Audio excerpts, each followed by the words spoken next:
अस्सलामुअलैकुम and a very good morning. जागो लाहौर में आप सबको खुश आमदीद कहते हैं। मैं हूं मुनीबा आसिफ। मैं बिल्कुल ठीक ठाक हूं जी।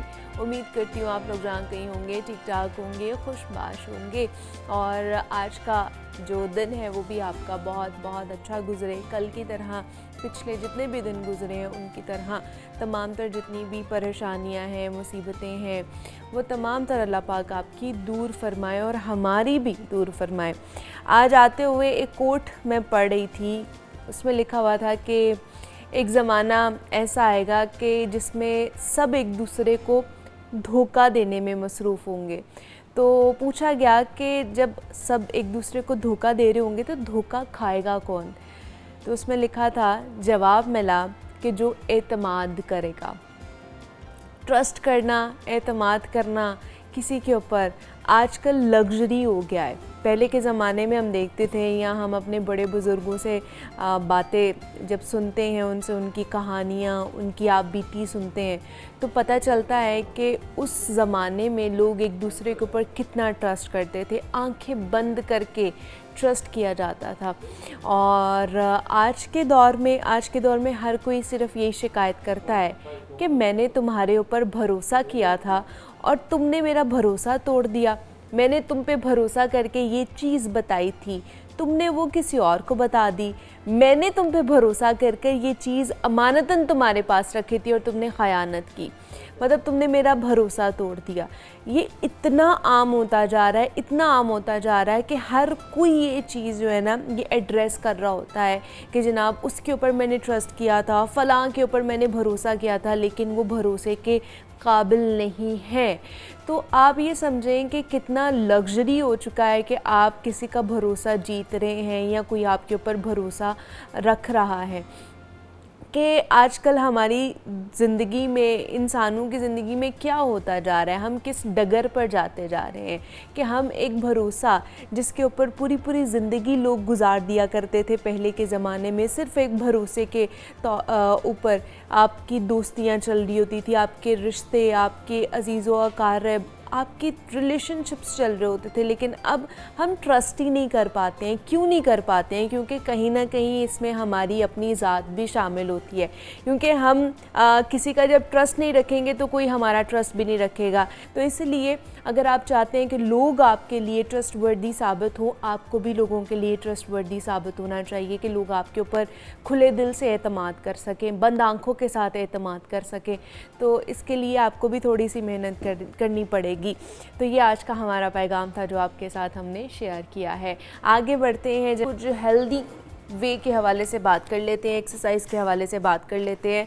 आजकल हर कोई ना इसी तगो-दो में लगा हुआ है, इसी कोशिशों में लगा हुआ है कि जनाब हमारा वज़न किसी तरह कम हो जाए, मैजिकली कम हो जाए, और वो भी एक हफ़्ते में ना कोई हम 10 से 15 किलो आराम से कम कर लें।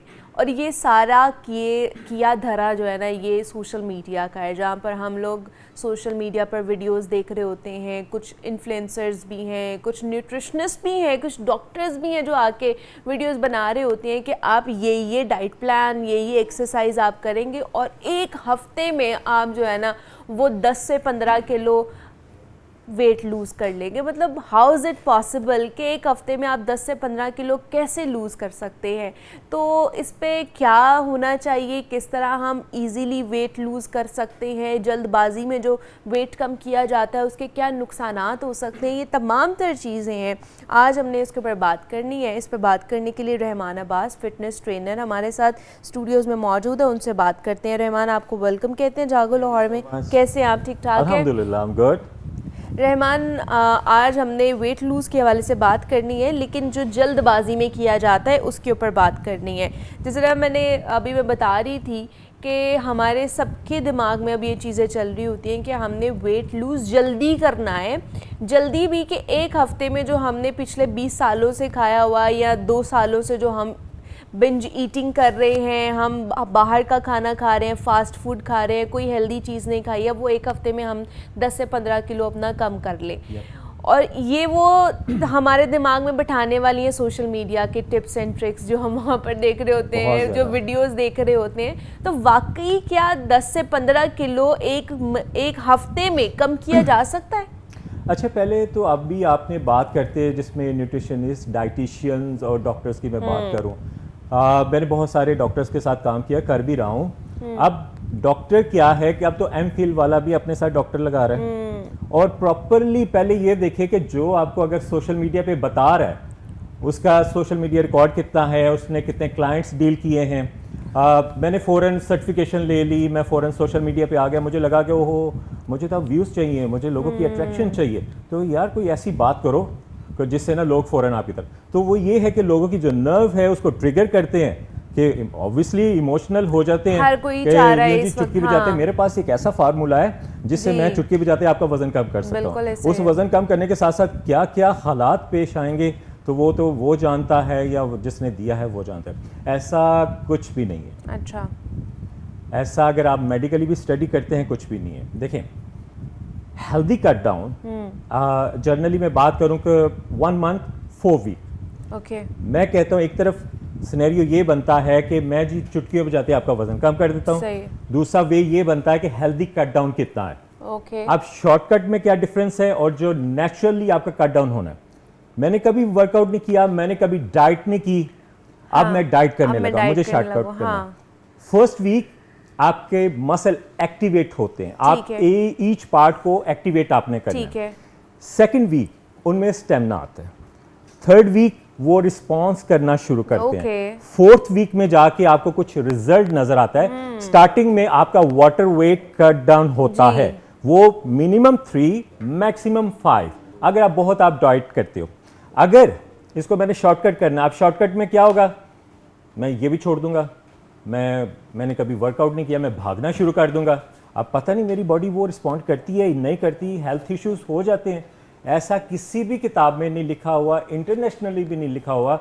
अगर आप इंटरनेशनली जो डॉक्टर्स हैं जो वेट लॉस या इस तरह प्रोसेस से गुजारते हैं, आप उनको भी स्टडी कर लें, ऐसा कुछ भी नहीं है। ऐसा करने से समझे कि अपनी ज़िंदगी को आप कम कर रहे हैं। अगर आपने 50-60 जीना है तो आप और अपना एक डेकेट कम कर देंगे। तो मेरा जवाब ये है कि ऐसा कोई शॉर्टकट नहीं होता है, ऐसा आप भाग लें, कर लें, उसके बाद जो साइड इफेक्ट्स आएंगे मार्कअप्स के साथ सूद समेत, अच्छा, उसको आप फेस नहीं कर सकेंगे। ठीक है, मतलब ऐसा नहीं है।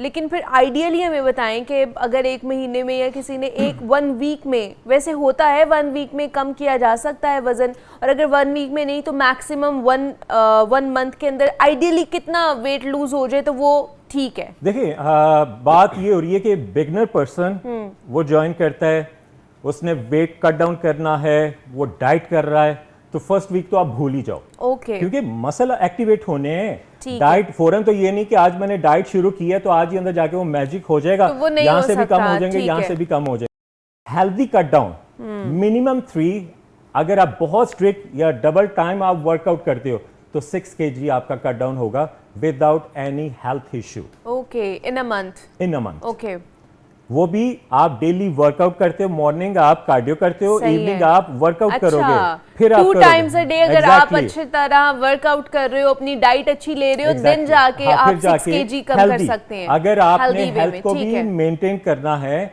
कोई हेल्थ इश्यू ना हो, कोई इंजरी ना हो, कोई आपके हार्मोन्स डिस्टर्ब ना हो। मैं आपको सबसे बड़ी एक बात बताऊं, स्पेशली उन लोगों को शॉर्टकट की तरफ जाना पड़ता है, वो समझते हैं कि शादी आ रही है या मेरी शादी हो रही है। इसके जो सबसे बड़े जो साइड इफेक्ट्स हैं, आपकी पर्सनल लाइफ डैमेज होगी, आप उसको मेंटेन नहीं कर सकेंगे। ठीक है, चलिए उसके लिए फिर हमें कुछ एक्सरसाइज भी आप करना सिखा दें। ओके, आज हमारी बात हो रही है वेट लॉस में। अब वेट लॉस फैट लॉस में फर्क है। आपने कभी भी वेट लॉस की तरफ नहीं जाना। वेट लॉस में जस्ट एक नंबर्स ड्रॉप होते हैं, फैट लॉस की तरफ जाना है। फैट लॉस में होता ये है कि आपके नंबर्स कुछ गिरते हैं लेकिन इंचेस भी कम होते हैं, तो ये दोनों बेनिफिशियल हैं। तो इसलिए फैट लॉस की तरफ जाना है ताकि शेप अप भी रहे, बॉडी भी स्ट्रांग रहे और वेट नंबर्स भी कम हो। ओके, कुछ एक्सरसाइजेस मैं आपके साथ शेयर करूंगा, आप इसको घर में इजीली कर सकते हैं, इसमें कोई ऐसा इंस्ट्रक्शंस की जरूरत नहीं है। फर्स्ट एक्सरसाइज, जस्ट नॉर्मली आपने पहले वार्म अप कर लेना एक रिदम के साथ, एक हाथों को इसका movement, lower body upper body आप इन्वॉल्व हो गए।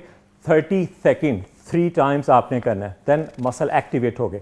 फर्स्ट ट्रेनिंग मैं करूंगा क्योंकि फुल बॉडी में आपने वेट लॉस में आपने नहीं जाना, फैट लॉस करना है, लेकिन इसमें फुल बॉडी वर्कआउट और कंपाउंड मसल एक्सरसाइज होगी। कंपाउंड में एक से ज़्यादा मसल को हमने इन्वॉल्व करना है।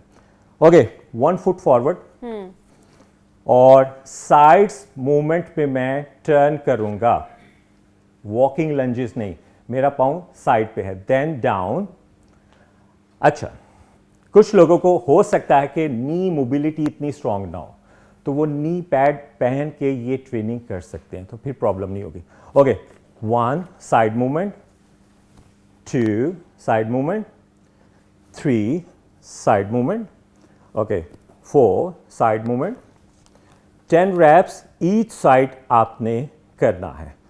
वॉकिंग लंजेस में आप स्ट्रेट अप एंड डाउन और स्टेप्स करते हो, लेकिन ये साइड्स हैं, लोअर बॉडी आपकी एक्टिवेट है। इसको 10 reps each side, 3 sets, 30 to 40 second break, और आपने इस रिदम के साथ करना है। सेकेंड मूवमेंट, इसमें फुल बॉडी इन्वॉल्व होगी। ओके, 1 स्टेप इस तरह मैं साइड पे जाऊंगा, 1, देन ये स्लो डेमो में मैं कर रहा हूं, 2, 3। आपने कभी स्कूल में देखा होगा ना, बच्चों को कहते थे ओके हाथ इधर करो, फिर नीचे करो, पीटी करवाते थे, सेम लाइक उस तरह।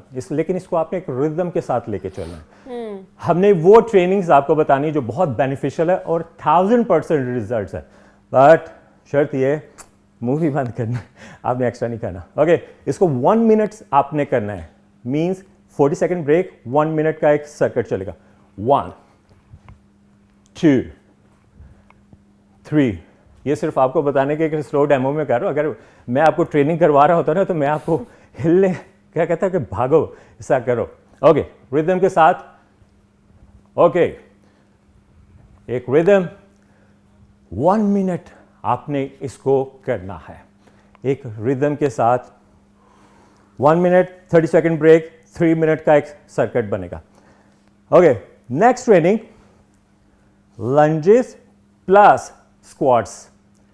इसको रिदम के साथ स्लो डेमो में 1 स्टेप, देन इसको मूव करना है नेक्स्ट स्टेप में 2, 1 स्लो, देन स्क्वाट्स। अब इसको रिदम के साथ, lunges 1 step, move 2 steps, now squats, rhythm के साथ। आपकी कैलोरीज अगर आपके पास वॉच है तो डेफिनेट आप इस प्रोग्राम को करें, 300 to 400 कैलोरीज आपकी बर्न होगी। ना बर्न हुआ तो मुझे फ़ोन कीजिएगा, बताइएगा कि इतनी कैलोरीज बर्न हुई, लेकिन इनटेक भी आपकी उतनी हो ताकि वो बर्न आपके कुछ हिस्सा हो जाए और कुछ आपकी एनर्जी के लिए हो जाए। अब करते हैं नेक्स्ट लेवल वर्कआउट, ये है फ्लोर, और हमने जाना है फ्लोर पे। Okay, ready?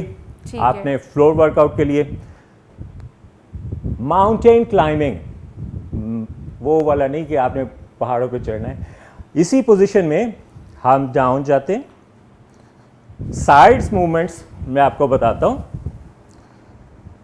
ये शुरू में थोड़ी सी प्रॉब्लम होगी, लेकिन हम इसको एक रिदम के साथ लेके चल सकते हैं। ओके, प्लैंक शेप में आए, पाँव स्ट्रेट। ओके, नाउ नी बैंड, बैली साइड, स्लो डेमो में घुटना एब्डोमिनल की तरफ लेके आना है, टच नहीं करना इसको फ्लोर पे। फर्स्ट स्लो डेमो में बताऊंगा, 1, 2, 3, 4, 5, 6, 15 ईच। ओके, डिस्काउंट नहीं इसमें। अब स्पीड कैसे बनेगी वो मैं आपको बताता हूं। Okay, ready? 1, 2, 3, 4, 5, 6, 7, 8, 9, 10। ठीक है, इट्स कॉल्ड माउंटेन क्लाइंबिंग। ये करेंगे, पहाड़ों पे चढ़ना आसान हो जाएगा। नेक्स्ट ट्रेनिंग, पुशअप्स तो आप करते हैं। मोस्टली लोगों को प्रॉब्लम ये होती है कि पता नहीं होते नहीं है, या शोल्डर ज़्यादा फॉरवर्ड हो जाता है, या बैक पे ज़्यादा चले जाता है, या हिप ऊपर चली जाए। Best way for beginners, on knees, घुटनों पे करना है। इसका मतलब ये नहीं कि कम होने की वजह से ये प्रॉब्लम हो सकती है। फर्स्ट आपको फेस फॉरवर्ड की तरफ करके बताता हूँ। हाथों की पोजीशन, आपका शोल्डर सेम एक लेवल पे डाउन हो, ये आगे मेरी पोजीशन। ठीक है, फेस फॉरवर्ड। रॉन्ग ये होता है, हाथ और फेस सेम लेवल पे, ये रॉन्ग है। शोल्डर, आर्म्स एक पोजीशन में, मेरा हाथ shoulder same position. Now on knees, घुटने मेरे bend, face up, face down नहीं करना। Now straight down. आपका सारा प्रेशर आपके शोल्डर पे आएगा, क्योंकि पुशअप्स का काम है front chest, front shoulder and arms. हम आगे फॉरवर्ड होंगे तो सारा प्रेशर आएगा फेस पे। अब साइड पोजीशन में मैं बताता हूं, कर रही है ना आप, आपने साथ साथ इसको फॉलो करना है। ओके, ऑन नीज, घुटने क्लोज, हाथ और शोल्डर सेम लेवल, बॉडी को थोड़ा सा फॉरवर्ड, देन डाउन। अब सारा प्रेशर मेरे आर्म्स पे आ रहा है, शोल्डर पे आ रहा है, फ्रंट चेस्ट पे। Now 10 reps, 1 2 3 4 5। बेस्ट एक्सरसाइज, हमें सब पता है। अच्छा जी, पुशअप करने हैं, कर लेंगे, लेकिन वो रॉन्ग होते हैं। हमेशा याद रखिएगा, ट्रेनिंग आप 1000 टाइम करें, ठीक है जी, अगर वो रॉन्ग होगी तो उसका फ़ायदा नहीं। तो उसका फ़ायदा नहीं है। तो जो रहमान आपको बता रहा होता है कि इस तरह आपने ट्रेनिंग करनी है, इस तरह वर्कआउट करना है, सिर्फ वही वर्कआउट करें। बल्कि आप हमारा शो जो है दोबारा से देख सकते हैं, रिपीट पे भी होता है, आप उसको डाउनलोड भी कर ले सकते हैं। एग्जैक्टली, आप इनके क्लिप्स को डाउनलोड करके भी रख सकते हैं, सेव करके, कि जब आपने वर्कआउट करना है आप उसको निकालें और आपके लिए ईजिली हो जाए। आपकी जिम की फ़ीस भी बचेगी और आपकी ट्रैवलिंग की फ़ीस भी बचेगी, कि आप घर में ईजिली वर्कआउट कर सकते हैं। तो Rahman, thank you so much कि आप आए और इसके ऊपर हमसे बात की है। जनाब, पाकिस्तान में तालीम हमेशा से बहस का मौजू रही है। कभी निसाब पर सवाल उठते हैं तो कभी इम्तिहानी सिस्टम पर तनकीद होती है।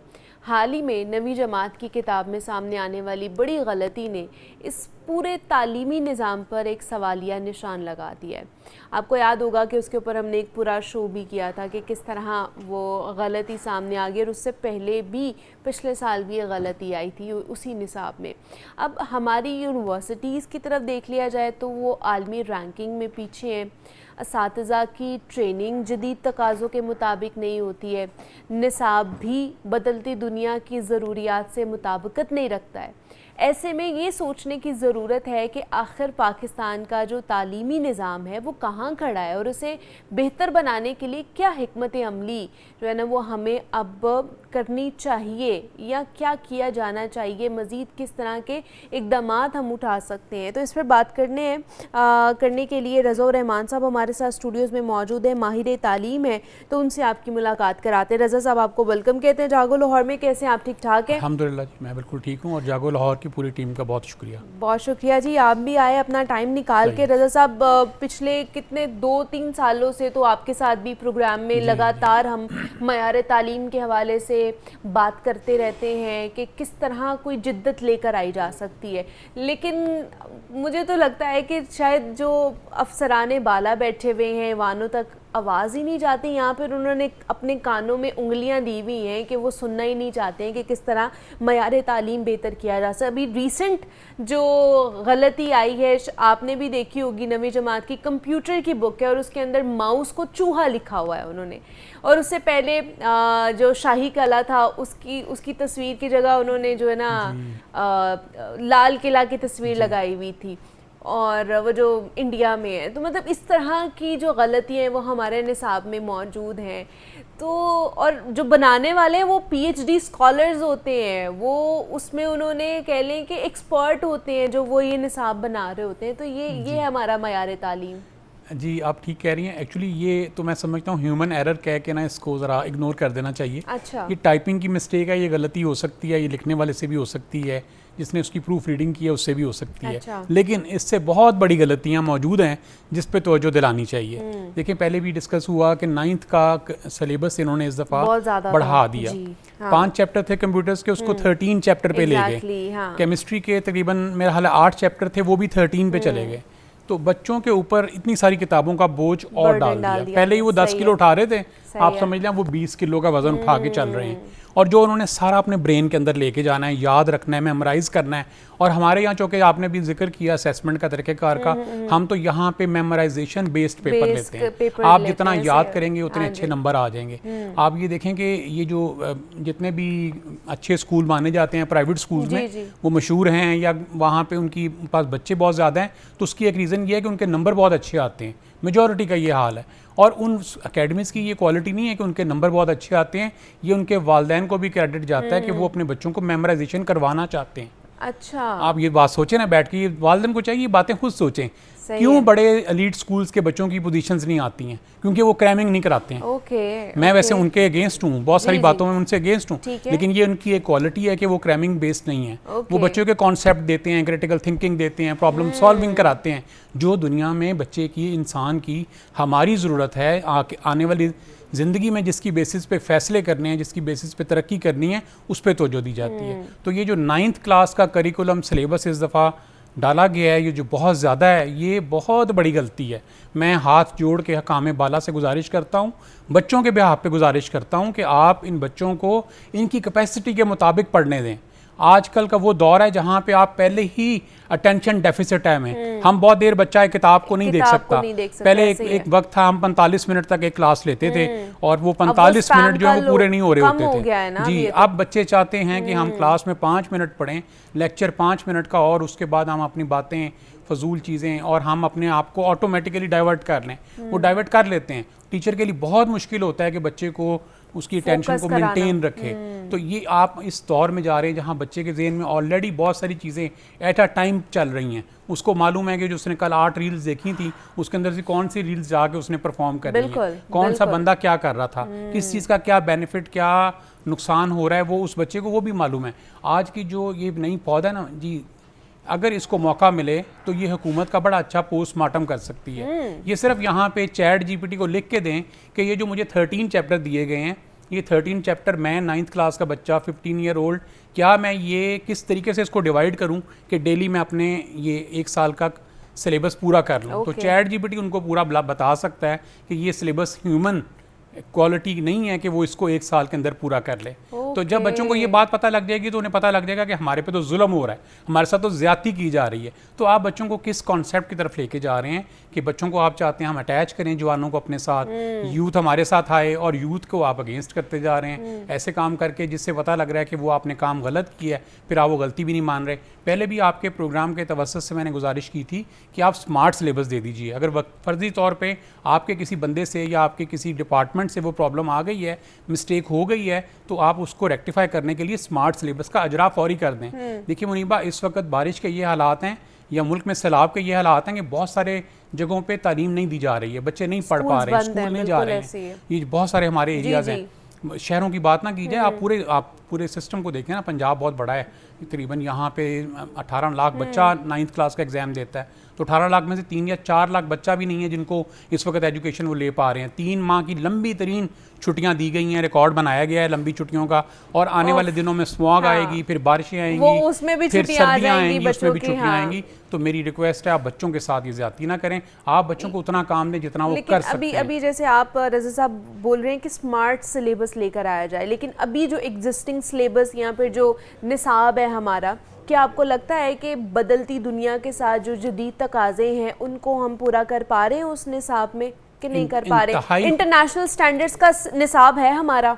मैडम, इंतहाई खूबसूरत सवाल किया आपने, क्योंकि ये सबसे बड़ा प्रॉब्लम हमारा यही है। देखिए, अगर आपने निसाब बढ़ाना है तो आप उसके अंदर डिजिटल स्किल्स लेके आते हैं, आप उसके अंदर बच्चों को नए दौर के मुताबिक जो चीज़ें हमारे नए दौर में जिसकी ज़रूरत है, आप वो चीज़ें बीच में ऐड करते, उसका एडिशन करते, उसकी परफॉर्मेंस कराते, उसके प्रैक्टिकल कराते, और आप उसको अप्रिशिएट करते, बजाय इसके कि आपने केमिस्ट्री के 8 चैप्टर से 13 चैप्टर कर दिए हैं, फिर आपने उसमें कंप्यूटर्स के जो आपने 8 चैप्टर बढ़ाए हैं वो बहुत ज़्यादा वर्कलोड है। बजाय इसके कि आप उनको लिखने के लिए देते, याद करने के लिए देते, आप उसका प्रैक्टिकल करा लेते, बच्चों से परफॉर्मेंस करा लेते, प्रॉब्लम सॉल्विंग करवा लेते, क्रिएटिविटी करवा लेते। कितने ऐसे काम थे जो बच्चे इस स्टेज पे करने के बाद आने वाले साल 2 साल के बाद वो कमाने के काबिल हो जाएंगे। देखिए, हमें खुद से भी ये सवाल करना चाहिए कि वालिदैन को भी ये सवाल करना चाहिए कि 20 घंटे 20,000 घंटे बच्चा जब पढ़ लेता है तो उसको मैट्रिक की सनद मिलती है। 20,000 घंटे पढ़ने के बाद वो किस काबिल होता है, ये बताइए। ये स्कूल ओनर्स भी बताएं, ये टीचर्स भी बताएं, ये हुकूमत भी बताए, ये वालिदैन भी बताएं। क्या वो कुछ कमा सकता है, कहीं जॉब कर सकता है, कोई बिजनेस कर सकता है, कोई प्रॉब्लम सॉल्विंग कर सकता है, कोई क्रिएटिविटी की है उसने?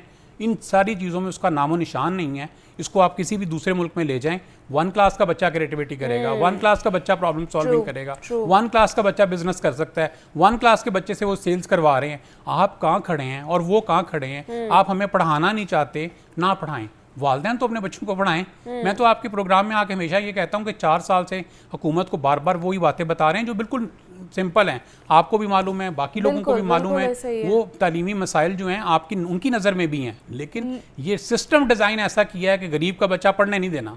अगर गरीब का बच्चा पढ़ गया तो फिर हमारे बच्चों का क्या बनेगा? वालिदैन भी क्या करें, वो इतने हाईफाई, इतने एलीट स्कूल्स में नहीं डाल सकते हैं जिनकी फीस ही लाखों रुपए में होती है। मुनीब भाई, ये बहुत ही बड़ी मजबूरी है, आप ठीक कह रही हैं। वालिदैन के लिए बहुत मुश्किल है कि इतने बड़े स्कूलों में डालना, कि जहाँ पर रटा सिस्टम ना हो, जहाँ पर ई क्रैमिंग ना हो, जहाँ पे कॉन्सेप्चुअल स्टडीज़ की जा रही हो, जहाँ पे आपको वक्त के तकाज़ों के साथ जो है ना तमाम तर चीज़ें प्रोवाइड की जा रही हो।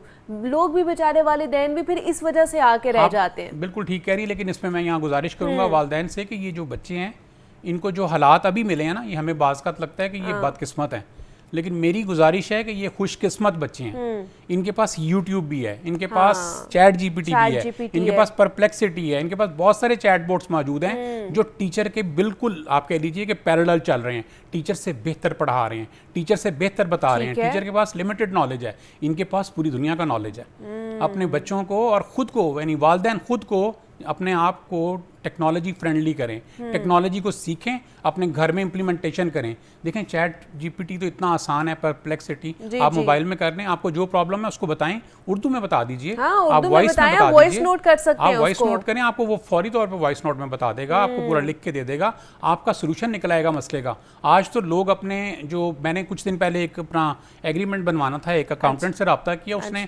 50,000 रुपये फीस मांगी, मैंने उससे फ्री में बनवा लिया, चैट जीपीटी से बनवा लिया। तो इस तरह की बहुत सारे सॉल्यूशंस निकल आए। तो ये मुंह बोलता सबूत है ये तमाम तर चीज़ें कि हमारा जो मायार तालीम है वो किस तरह का है, और आने वाले दिनों में इसकी जो हालत है वो मज़ीद वर्स होगी, यहाँ पर बेहतरी की तरफ जाएगी। तो हम तो इसके ऊपर आवाज़ उठाते रहेंगे, हम अपनी जो तजावीज़ हैं, हमारे एक्सपर्ट्स की जो तजावीज़ हैं वो हुकाम बाला तक पहुँचाते जाएंगे। अब आगे उनकी मर्ज़ी है कि वो उसके ऊपर अमल दरामद करते हैं या नहीं करते हैं।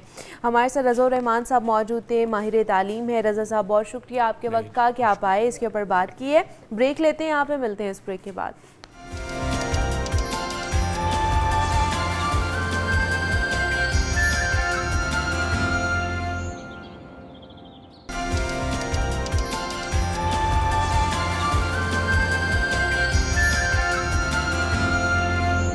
वेलकम बैक टू जागो लाहौर। जनाब अब कुछ वज़न के हवाले से बात कर लेते हैं। हर कोई परेशान है कि जनाब उनका वज़न बढ़ता जा रहा है और अब उसको किस तरह कम किया जाए। कितनी हम डाइटिंग कर लेते हैं, कितनी एक्सरसाइज कर लेते हैं, लेकिन वज़न है कि कम होने का नाम ही नहीं लेता। और ऐसे ऐसे लोग भी हमें देखने को मिलते हैं कि जिनका 100-150 किलो 200 किलो के लोग भी मौजूद होते हैं। तो फिर मेडिकल साइंस जो है ना, उनको फिर रिकमेंड बाकी जो प्रोसीजर्स होते हैं, बाकी ट्रीटमेंट जो होते हैं सर्जिकल, वो रिकमेंड करती है। लेकिन आजकल नॉन इन्वेजिव ट्रीटमेंट्स भी बहुत ज़्यादा चल रहे हैं, वो चाहे हार्ट के हवाले से हो जाए या फिर कोई और इलाज के हवाले से हो जाए। तो अब ये भी बात आई है कि जनाब आप एक इंजेक्शन लगवाएं, आप ऐसी अद्वियात का इस्तेमाल करें कि आपका जो वज़न है ना वो रैपिडली कम होगा। आपको कोई कहते हैं ना कि कोई कट नहीं लगाना पड़ेगा, कोई सर्जरी नहीं करानी पड़ेगी और आपका वज़न कम हो जाएगा और आप दुबले पतले हो जाएंगे। बहुत सारी एग्जांपल्स हमारे सामने हैं।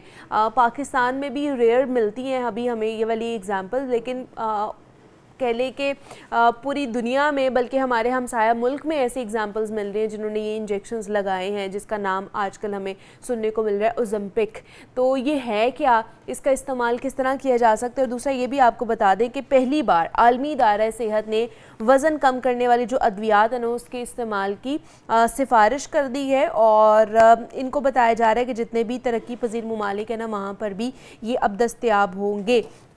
तो इस हवाले से जो स्टडीज़ आई है उस पर भी बात करेंगे, ये ओजेम्पिक इंजेक्शंस या इससे जुड़ी जितनी भी अद्वियात है वो किस तरह काम करती हैं, ये सही है भी है या नहीं है, किन को इस्तेमाल करना चाहिए, किन को नहीं इस्तेमाल करना चाहिए, इस पर बात करनी है हमने।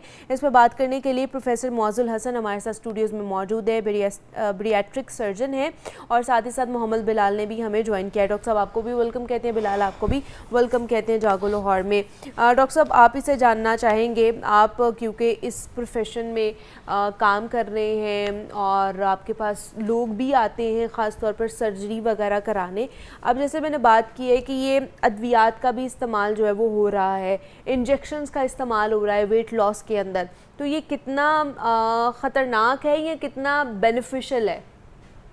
सबसे पहले बहुत बहुत शुक्रिया। आपको पता है कि हमने काफ़ी प्रोग्राम किए हैं ओबेसिटी के बारे में। ओबेसिटी और बहुत ज़्यादा बढ़ गई है पूरी दुनिया में, और आप ये देखें पाकिस्तान और कम चीज़ों में तरक्की करता है लेकिन ओबेसिटी में बहुत ज़्यादा तरक्की की है जी। 2000 में हमारी जो पॉपुलेशन थी अबाउट 8.1 मिलियन थी जो 20 थी, जो मोटापे का शिकार थी। 2000 अभी कितना है 25, और अब हमारी होगी है 34.5 मिलियन, यानी इतना बढ़ गया ऑलमोस्ट। आप देख रहे हो कि ऑलमोस्ट 20-25 मिलियन बढ़ गई है, और आगे जो प्रिडिक्टेड है 2050 में वो 70 मिलियन तक है। यानी इतने ज़्यादा लोग मोटापा, हर जो चौथा बंदा है ना वो मोटा है, ठीक है। और उनमें क्या हो गया, शुगर बहुत ज़्यादा है, ब्लड प्रेशर बहुत ज़्यादा है, उसमें कम आपके घुटने और कमर की बीमारियाँ बहुत ज़्यादा है, इनफर्टिलिटी बहुत ज़्यादा है, बच्चों में ओबेसिटी बहुत ज़्यादा हो गई है। तो ये इनको करने के लिए आपको पता है कि लोग पहले हमारे बैराटिक सर्जरी वगैरह करते थे, बैलून वगैरह डालते थे और चीज़ें अपने मैदे को कटवा लेते थे। अब बहुत ज़्यादा ऐसे इंजेक्शन आ गए हैं जिनको कहते हैं GLP-1 एनालॉग्स, ठीक है। पहले भी ये पाकिस्तान में आ रहे थे, पहले ये असल में डायबिटीज़ को कंट्रोल करने के लिए इंजेक्शन ये बने थे, अच्छा, ठीक है। सही है। उन्होंने देखा कि इससे वेट लॉस भी अच्छा हो रहा है, तो WHO ना, जो वर्ल्ड जो है इसमें हेल्थ ऑर्गेनाइजेशन है WHO, उन्होंने क्या किया, जो कुछ दवाइयाँ रिकमेंड कर दी ओबेसिटी के लिए, उनमें सबसे बड़ी एक जो ओजेम्पिक आपको पता है कि बहुत ज़्यादा यूज़ हो रही है, उसकी एक फॉर्म है विगोवी, ठीक है, जो अभी वो पाकिस्तान में लॉन्च होनी है। अच्छा, वो आनी है महज जनवरी तक आ जाएगी। ओके। है सेम फॉर्म ओजेम्पिक की, लेकिन उसकी डोज नॉर्मली जो ओजेम्पिक है हम स्टार्ट करते हैं 0.25 मिलीग्राम पर वीक, ठीक है। 6 वीक्स के लिए आप ओजेम्पिक देते हो, फिर उसकी डोज बढ़ जाती है 0.5 महीने के लिए वो देते हो, फिर 1। हमारे पास अभी जो अवेलेबल है 1 मिलीग्राम तक ओजेम्पिक जो है, ठीक है। जो इसकी रिकमेंडेड डोज है जो ओबेसिटी की वो 2.4 है, वो विगोवी है, यानी तो बहुत ज़्यादा, फिर बहुत ज़्यादा है। लेकिन लोगों ने देखा है कि 0.5 से ही आपका वेट बहुत अच्छा कम हो गया, इसीलिए इसको क्या कहते हैं हॉलीवुड इंजेक्शन, सेलिब्रिटी इंजेक्शन। वहाँ ये है किसकी है, डेनमार्क की है, डैनिश है, तो उनका तो बजट इवन एक्सीड करके इतना ज़्यादा पैसा कमाया है, इसकी इतनी ज़्यादा सेल हुआ क्या कि इन्होंने अब दूसरों को भी राइट्स हो गए, तो उन्होंने क्या किया, इसी सॉल्ट को यहाँ बनाना शुरू कर दिया।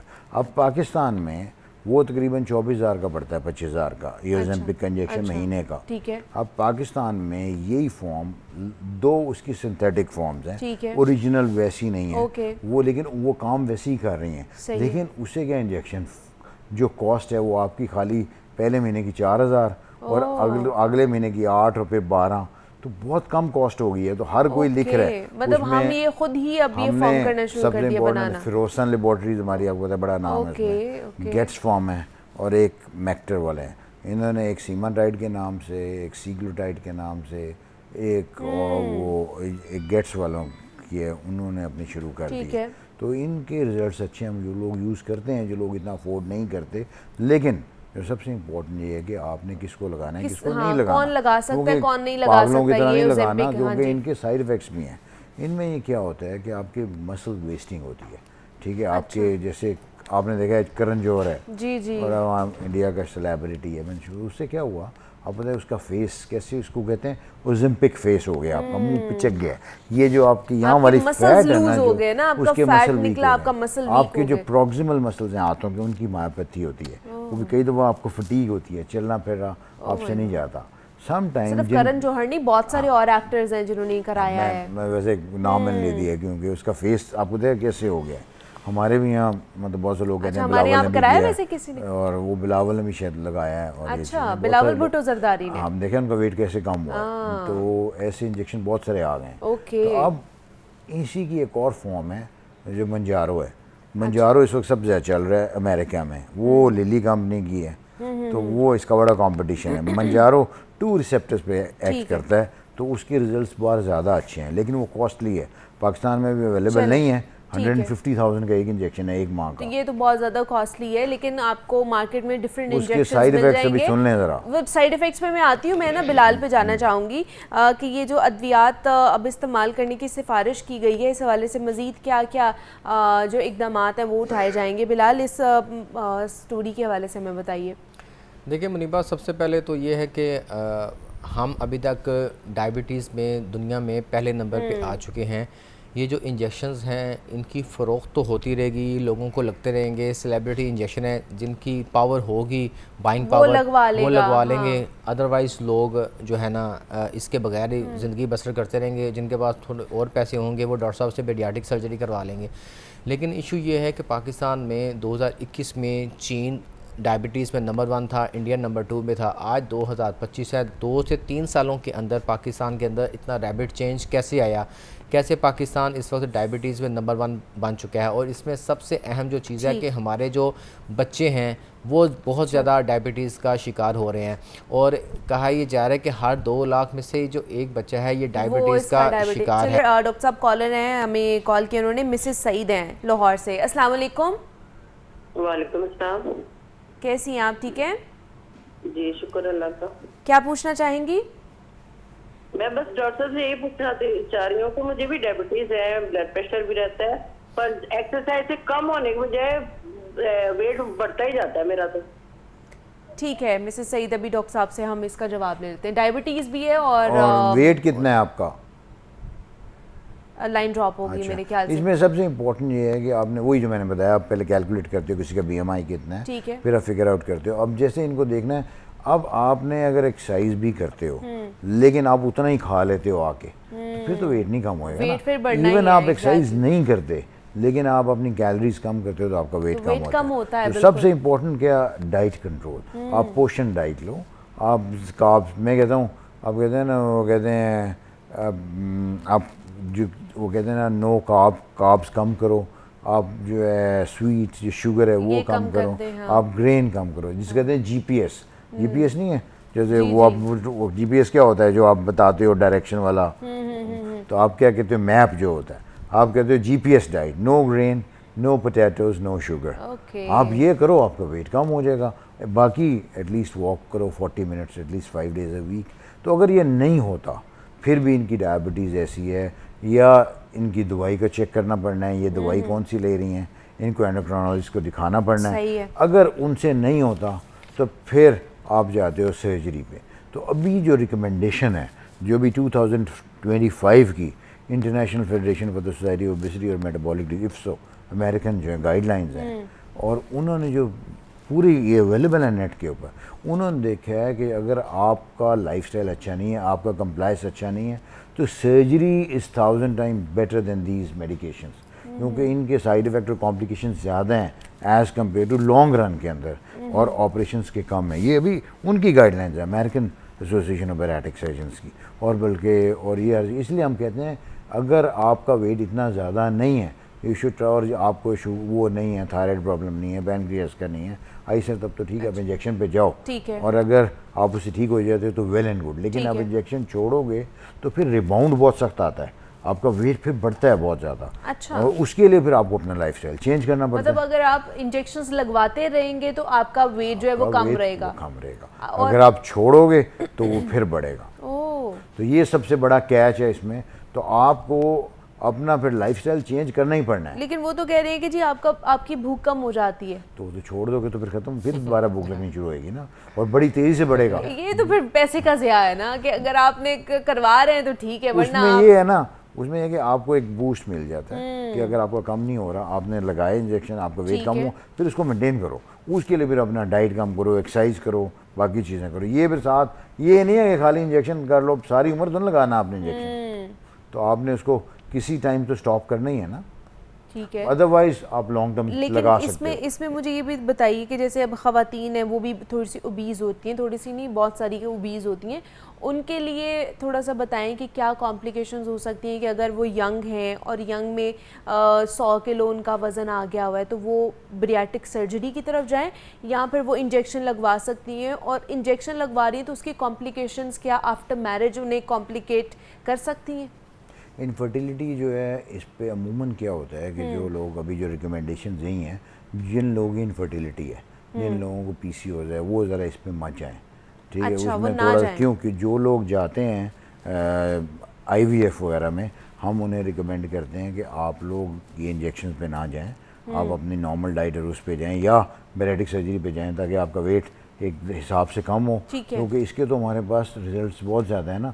इतने लोग हैं जिनके 15 साल से बेबी नहीं हुआ, 20 साल से नहीं हुआ। अब यकीन करें मेरे पास 15-20 लोग ऐसे हैं जिनके 15-15 साल बाद बेबीज़ हुए हैं। अच्छा, अब तो उनके सलूट है उनके हस्बैंड को कि उनकी मैरिज भी चलती रही है, और किसी का बच्चा हो जाए इतने सालों बाद जब आपका वेट रैपिडली कम होता है। तो आप ये जो इंजेक्शन है कि उनके लिए है कि जो आप अपना लाइफस्टाइल बाद में ठीक करेंगे, आपको जी इस तरह नहीं है कि जी आप खाली इंजेक्शन पे रहो, आप इसको लगा लो, अपना वेट कम करो और फिर मेंटेन करो। नहीं कर सकते। कॉलर है हमारे साथ, नाहीद हैं, उन्होंने हमें कॉल किया। अस्सलाम वालेकुम।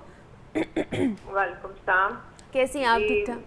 मैं ठीक हूँ। मैंने पूछना था डॉक्टर साहब से जी जी कि मेरी बेटी 22 साल की है और उनका वेट है 78 और इनको हाइपोथायराइड है।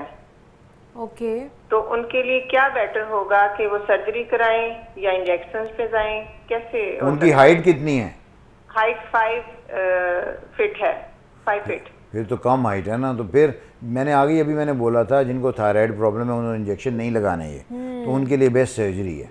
उनके लिए खुदा न खास्ता मतलब वो थायराइड की कॉम्प्लिकेशन होती हैं, कोई कैंसर भी हो सकता है। तो एम ही आपने जब 3 चीज़ें हैं, थायराइड प्रॉब्लम, आपको पेनक्रियास प्रॉब्लम, आपकी आई साइट जो है, उनमें आपने इंजेक्शन नहीं लगाना है। ठीक है। तो अगर ऐसे लोग हैं तो सर्जरी बेस्ट है।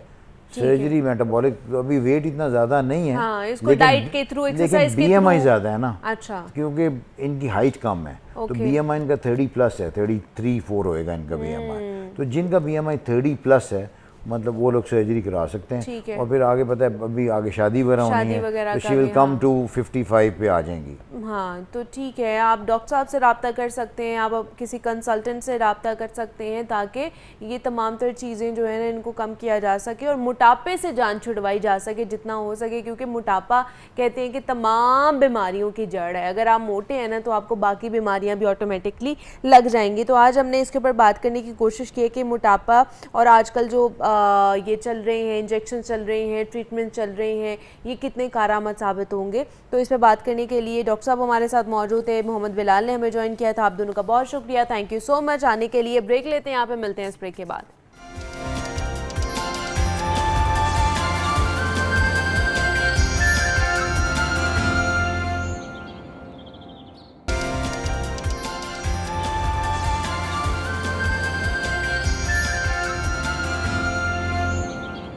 वेलकम बैक टू जागो लाहौर। जनाब, हुकूमत पंजाब ने पुलिस इस्लाहात का बीड़ा उठाते हुए अप्रैल 2025 में CCD क्राइम कंट्रोल डिपार्टमेंट का एक नया और खुसूसी इदारा कायम किया। और अगर देखा जाए तो इसको बनाते वक्त ना बिल्कुल वही मकासद थे जो कि पुलिस डिपार्टमेंट के हैं, यानी जराइम का ख़ात्मा और आवाम की जानो माल की हिफाजत करना।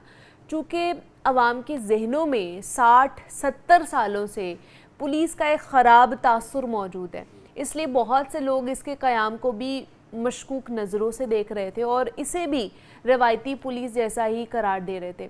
और अपने क़याम से लेकर अब तक CCD ने मसाइल के हल को पुलिस मुकाबलों का नाम दिया है। आए रोज़ हमें ख़बर मिलती है कि 2 या 3 मुल्ज़िमान अपने ही साथियों की गोलियां लगने से हलाक हो गए हैं। एक तरह की प्रेस रिलीज़ मीडिया को मिल जाती है। और सिर्फ अगर आपको बताऊं तो गुज़श्ता 3 माह में 70 अफराद को लाहौर में पुलिस मुकाबलों में मारा गया। और हम ये हरगिज़ नहीं कहेंगे कि जनाब जराइम पेशा अफराद को खुलेआम छोड़ दिया जाए, लेकिन किसी का पुलिस मुकाबले में मारा जाना हमारे निज़ाम साफ पे ये सवाल है कि अगर मुल्ज़िम को ऐसे ही मुकाबले में कत्ल करना है तो फिर इस मुल्क के कानून और अदालतों की क्या ज़रूरत बाकी रह जाती है। अगर एक इदारे पर सिर्फ ये टैग लग जाए कि उसका काम पुलिस मुकाबले ही हैं, तो ये उस इदारे यानी सीसीडी की साख के लिए भी ख़तरा होगा। तो इस पर भी आज हम बात करेंगे कि सीसीडी की कारकर्दगी के ऊपर किस तरह के आजकल कार्रवाइयाँ की जा रही हैं। तो इस पर बात करने के लिए मुजाहिद शेख साहब ने हमें ज्वाइन किया है, एंकर पर्सन है, उनसे बात करते हैं। मुजाहिद साहब, आपको वेलकम कहते हैं जागो लाहौर में। कैसे हैं आप? ठीक ठाक हैं? जी मैं बिल्कुल ठीक हूँ, अल्लाह का बड़ा शुक्र है। मुजाहिद साहब, सीसीडी आई, बहुत ज़्यादा धूम मची, अभी तक धूम मच रही है कि जी पुलिस मुकाबलों में जितने भी मुलजिमान हैं उनको मारा जा रहा है। तो पुलिस मुकाबलों के हवाले से ही आजकल सिर्फ सीसीडी जो है ना वो कह लें कि सबके ज़बान पर है। क्या वजह है कि सिर्फ पुलिस मुकाबले ही करने हैं सीसीडी ने, क्या कुछ और भी करना है? क्योंकि तासुर सिर्फ यही जा रहा है कि जी ये सीसीडी सिर्फ पुलिस मुकाबलों के लिए बनाई गई है। बिल्कुल, बहुत शुक्रिया आपका। देखें, एक तो ये धूम नहीं है, गूंज है। गूंज है, गोलियों की गूंज है, जिससे यकीनन गोलियां जिन लोगों को लग रही हैं और मुबैना तौर पर अपने ही साथियों की फायरिंग से डाकू और मुलजमान जो हैं वो हलाक हो रहे हैं, तो यकीनन उसकी गूंज जो है वो बहुत दूर तक है। जो आपने स्टार्ट में अदादो शुमार बताया, उसमें लाहौर के अलावा अगर हम पंजाब की बात करें तो ये 400 से प्लस लोग अभी तक पुलिस इनकाउंटर में मारे जा चुके हैं। और इसकी जितनी भी पूरे पंजाब में लोगों की मरने की और कुछ नई चीज़ें भी इंट्रोड्यूस हुई हैं जो मैं आगे चल के आपको बताता हूँ। इस तरह से है कि जो मुबैना पुलिस मुकाबले ही मैं इसको कहूँगा, इसमें जो कोई दूसरी राय नहीं है कि सीसीडी के क़याम के बाद लाहौर का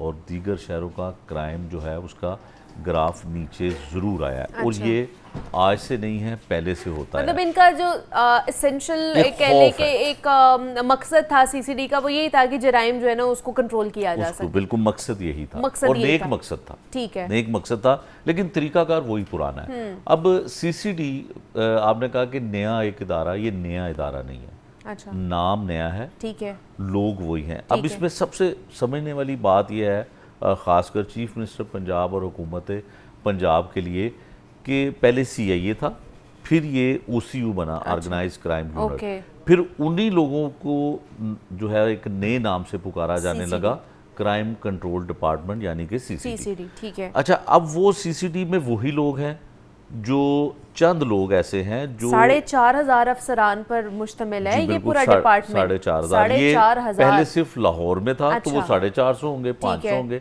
अब पूरे चूंकि पंजाब में इसको कर दिया गया, 4,500 अफसरान और एहलकारों पर मुश्तमिल है। बिल्कुल उसके। और अब लोग, अब देखिए इसमें पंजाब पुलिस का क्या अपना नुकसान क्या हो रहा है। मैं नहीं कहता कि जराइम को ख़त्म नहीं होना चाहिए, मैं नहीं कहता कि किसी को अदालत के ज़रिए इंसाफ नहीं मिलना चाहिए, इंसाफ अदालत के ज़रिए ही मिलना चाहिए। अब हो क्या रहा है कि लोग जो तासुर ये ले रहे हैं कि बहुत ज़्यादा पुलिस मुकाबले हो रहे हैं और क्रिमिनल लोगों को मारा जा रहा है, जिसमें बहुत अहम हाईलाइट होने वाले वाक़यात भी हैं।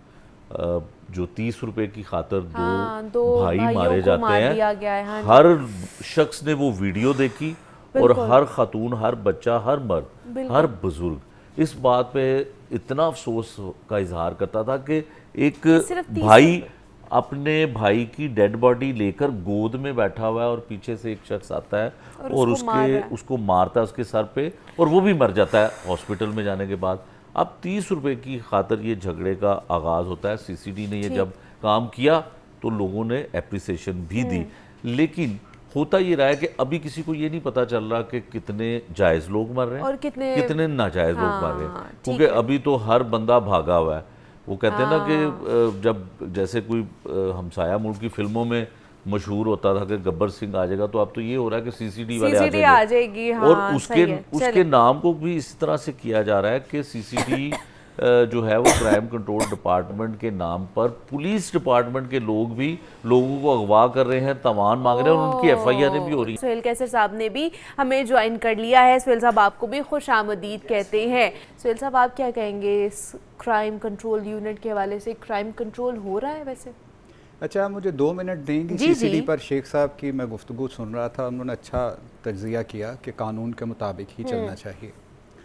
अच्छा, होता पता है क्या, जब इस तरह की कोई एक्टिविटी होती है ना तो उसके वक्ती फ़वाइद तो बहुत जल्दी सामने आना शुरू हो जाते हैं, लेकिन जो उसके नेगेटिव पॉइंट्स होते हैं फिर कुछ बाद में आते हैं। ठीक है। और फिर कुछ अरसे के बाद जाकर पता चलता है कि इस सारी एक्टिविटी का मकसद क्या था। यानी असल में सिर्फ मुलजमान को मारना या वो नहीं था, इसके पीछे कुछ और अवामल भी कार फरमा थे। थोड़ा सा मतलब मैं एक बात बताऊं, 1958 में जब मार्शल लॉ लगा तो लोगों ने मिठाइयाँ बांटी, और हमारे बड़े इस बात पर खुश हुआ करते थे कि जब वो मार्शल लॉ लगा तो लोगों के जो कुर्ते हैं वो बदमाश लोगों के वो नीचे से कट कर ऊपर तक आ गए, मूछें ख़त्म हो गई, ओ हो जी बड़ा कमाल कर दिया। लेकिन अब उस मार्शल लॉ के आफ्टर फैक्ट्स क्या हुए कि हमारा मुल्क एक डगर से ही हट गया। फिर यहिया साहब आए, उन्होंने मावरा आइन हुकूमत की, नतीजा क्या निकला, मुल्क 2 लख्त हो गया। फिर ज़ियाउल हक साहब आए, उन्होंने इस्लाम के नाम पर जो खिलवाड़ किया हमारे मुल्क में, उसके नतायज हम आज तक भुगत रहे हैं। और तब भी मिठाइयाँ तकसीम हुई थी, लोगों ने कहा वो हो जी बस जी ये जो सियासतदान ना। तो फिर बाद में पता चला कि ये सारा जो कुछ होता रहा है ये बाकायदा एक मनसूबाबंदी के तहत किया जाता रहा है, और उसका मकसद क्या था, इक़्तिदार में आना, ठीक है, ताकत के ज़ोर पर मावरा आइन इक़दाम उठाना। इसी तरह जो मावरा कानून इक़दाम होता है उसके आफ्टर इफेक्ट्स भी कुछ अरसे के बाद नज़र आते हैं। अब आते हैं पंजाब पुलिस की तरफ। 1849 में जब अंग्रेज़ों ने पंजाब सिखों से ले लिया तो उस वक्त पहली मरतबा ज़रूरत महसूस हुई कि नौ आबादियाती निज़ाम के मफादात के तहफ़्फ़ुज़ के लिए कोई बाकायदा इदारा कायम होना चाहिए। ठीक है। फिर इस सोच के नतीजे में 1861 में पहला पुलिस एक्ट मुतारिफ कराया गया, 1861 में। ओके। और उसका बुनियादी मकसद ये था कि जो हुक्मरान हैं, गैर मुल्की हुक्मरान हैं, उनके मफादात का तहफ़्फ़ुज़ करना है, चाहे इसके लिए चादर चार दीवारी का तकद्दुस पामाल करना चाहिए, चाहे इसके लिए कत्ल व गारत करनी पड़े। जबर का निज़ाम कायम किया गया ताकि मफादात का तहफ़्फ़ुज़ हो सके। 1861 जहन में रखिएगा। 1947 आ गया, पाकिस्तान बन गया। अब होना तो ये चाहिए था कि 1861 का जो एक्ट है उसको तब्दील करके पुलिस में इस्लाहात की जाती, क्योंकि अब एक आज़ाद। लेकिन तब हुक्मरानों ने सोचा कि अगर हमने इसमें इस्लाहात कर दी और इस एक्ट को तब्दील कर दिया तो हम किसके बलबूते पर हुकूमत करेंगे। नतीजा ये निकला कि वो सिस्टम उसी तरह चलता रहा, जबर का 1861। ठीक है। अब 1861 में जिस सोच के तहत पुलिस का सिस्टम कायम किया गया उसको आज 165 साल गुजर गए। आप कह रहे हैं कि अभी तक वही चल रहा है। 165 सालों के दौरान जिस इदारे की सोच इस के तहत परवान चढ़ी होगी कि हमने जबर से काम लेना है, हमने हुक्मरानों के मफादात का तहफ़्फ़ुज़ करना है, तो उसकी क्रेडिबिलिटी जो है वो क्या होगी या उनकी सोच क्या होगी, आप ख़ुद इस बात का जवाब दे दीजिए। मैं नहीं कहता कि गलत कर रही है या सही कर रही, लेकिन 165 सालों में जिस सोच के तहत एक इदारा परवान चढ़ाया गया है, उस इदारे में काम करने वालों की थिंक माइंड सेट क्या होगा। कहीं ना कहीं अवाम भी खुश है इस डिपार्टमेंट से या पंजाब पुलिस से कि जी वो हमारे भी जानो माल की हिफाजत करे, जहाँ पे जराइम का ग्राफ बहुत ज्यादा जो क्राइम हो रहे थे वहाँ पे कहीं ना कहीं सूरत में भी खुश हो सकती है कि उनको अगर इंसाफ मिल जाए। आवाम ये समझती है कि ये इंसाफ जो है आपकी दहलीज। सिर्फ 1 मिनट और, मैंने आपको बताया कि जब मार्शल लॉ लगे तो लोगों ने मिठाइयाँ बांटी थी। हाँ, वो वक्ती एक था। और अभी आप मुझे बता दें कि तब से लेकर अब तक कोई इस डिपार्टमेंट के रवैये में फ़र्क आया हो तो मुझे बता दें, या आम लोग जो हैं उनकी शिकायत दूर हुई हो तो मुझे बता दें, क्योंकि एक माइंड सेट है, सोच है। और कोई भी सियासी जमात आती है ना इक़्तिदार में, जब वो पोजीशन में होती है तो वही पुलिस जो उन पर जुल्म करती, जब वो इक़्तिदार में आती है तो उसी को दूर। और इसीलिए आज तक किसी को इस हवाले से सजा नहीं हुई कि जनाब जब हम अपोजिशन में तो आपने हमें मारा था, इसलिए कि अब उन्होंने उसको इस्तेमाल करना। नतीजा यह कि निकलता है कि ताकत का खुल खेलने का एक ऐसा सर्टिफिकेट दे दिया जाता है कि यार देखो हमारे मफादात का तहफ़्फ़ुज़ करना है, बाकी उड़ा दो। अच्छा, अब CCD का क्या अमल में आ गया, और इसमें जो गैर सरकारी तौर पर तो खैर सैकड़ों जो हैं वो मुलजमान या मुजरमान जो भी हैं वो उनको मारा गया है, अगरचे पुलिस बाज़ अदाद-ओ-शुमार की तरदीद करती है, लेकिन गैर सरकारी तंजीमें जिनकी कुछ रिपोर्ट्स मेरे पास हैं भी, वो काफ़ी फिगर बहुत ज़्यादा। ठीक है। अच्छा, अब इसमें क्या है कि चलें ये ठीक हो रहा है, लेकिन मसला ये है कि अगर इसमें एक भी बेगुनाह की जान चली जाती है तो फिर वो वापस कैसे आएगी। इसकी एक मैं मिसाल देता हूँ आपको, ज़ैनब केस की, कसूर की। जब कसूर में बच्चियों के साथ ज़्यादती के वाक़यात कसरत के साथ हो रहे थे, मुलज़म पकड़े नहीं जा रहे थे, तो पुलिस बड़े दबाव में आ गई। एक रक्षा ड्राइवर को पकड़ा गया और ये कहकर मार दिया गया कि ये उन वाक़यात। और उसके बाद जब ज़ैनब केस में इमरान पकड़ा गया मुलज़म जो सही वाला, तो उसने कहा कि ये केस भी मैंने किया था। Oh my God. तो आप मुझे बताइए कि उसकी वापसी कैसे होगी। इसीलिए जुडिशल सिस्टम जो है उसका, देखें, पुलिस मुकाबला जहाँ ज़रूरत हो वहाँ पे करना चाहिए, ठीक है, लेकिन हाँ। अगर हम अवाम के जानो माल के तहफ़्फ़ुज़ के इतने ही दावेदार हैं, तो यार हम अपना प्रोसिक्यूशन सिस्टम ठीक करें, हम अपना जस्टिस सिस्टम ठीक करें। वही तो मैंने अपने आगाज में बात की है कि क्या ये मुकाबलेबाजी हमारे जस्टिस सिस्टम पर, हमारे जो कानून है उसके ऊपर एक सवालिया निशान नहीं उठा रहा है? फैसला आप खुद कर लें। मैं नहीं कहता आप खुद फैसला कर लें इनकी जो मैंने बातें की हैं इनकी रोशनी में कि क्या ये सही हो रहा है। ठीक है जी। सीसीडी के हवाले से हम बात कर रहे थे, मुजाहिद शेख साहब हमारे साथ मौजूद थे, सुहेल कैसे साहब ने हमें ज्वाइन किया था। बहुत शुक्रिया आप दोनों का कि आप आए, अपना टाइम निकाला आप लोगों ने। और मुझे इजाज़त दीजिए, अपना ख्याल रखिएगा। अल्लाह हाफ़िज़।